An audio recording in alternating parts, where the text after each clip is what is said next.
Habang wala pang desisyon ng mga hukom ng International Criminal Court, nananatiling hiling ayon sa ICC ang sulat ni dating Pangulong Rodrigo Duterte na hindi siya dadalo sa confirmation of charges hearing ng kaso niyang Crimes Against Humanity.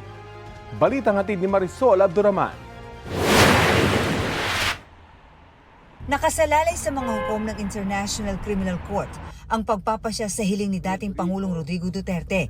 Ayon sa ICC, nananatiling request mula sa depensa ang sulat ng dating Pangulo na i-waive ang kanyang karapatang humarap sa confirmation of charges hearing kaugnay sa kasong Crimes Against Humanity mula February 23 hanggang 27. Di raw niya kinikilala ang jurisdiksyon ng korte sa kanyang pagkatao.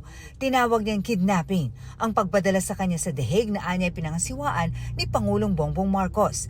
Dagdag ni Duterte, outrageous o di ka panipaniwalang kasinungalingan ang akusasyong siya ang pasimuno ng EJK sa bansa.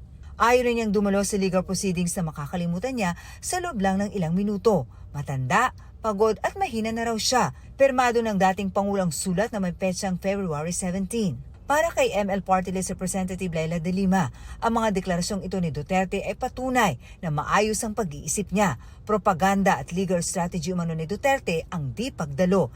Pero sabi ng depensa sa kanilang isinumite sa ICC, idinikta ito ng dating Pangulo sa kanyang legal team noong February 16. Kinabukasan, binasa para kay Duterte ang sulat, pinaprobahan at pinirmahan kahit nakalimutan na ni Duterte ang idinikta niya noong araw na yun.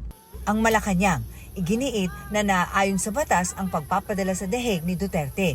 Ginampanan lang din daw ng gobyerno ang responsibilidad nito sa mga nagreklamong biktima. Kung taxpayer po ang ginamit ito lang po ay naaayon sa batas dahil gumaganap lang po ang gobyernong ito sa kanyang katungkulan maliban po sa sinabi nating pag-cooperate with the Interpol, pagpapatupad ng batas na RA 9851, meron din pong residual obligation ang administrasyon na ito upang ipatupad ang dating napagkasunduan na nung tayo pa ay miyembro ng ICC o ng Rome Statute.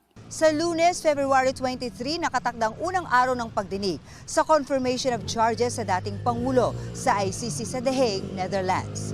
Sinabi ng ICC na batay sa assessment ng independent medical experts na pinadala kay Duterte, fit ang dating Pangulo na humarap sa hearing. Katunayan, ang inilatag na schedule ng ICC ay bilang konsiderasyon kay Duterte. 3 oras lang ang hearing sa February 23, 24, 26 at 27. At kada isang oras ng hearing ay may break para raw makapagpahinga ang dating Pangulo. Marisol Abduraman, nagbabalita para sa GMA Integrated News.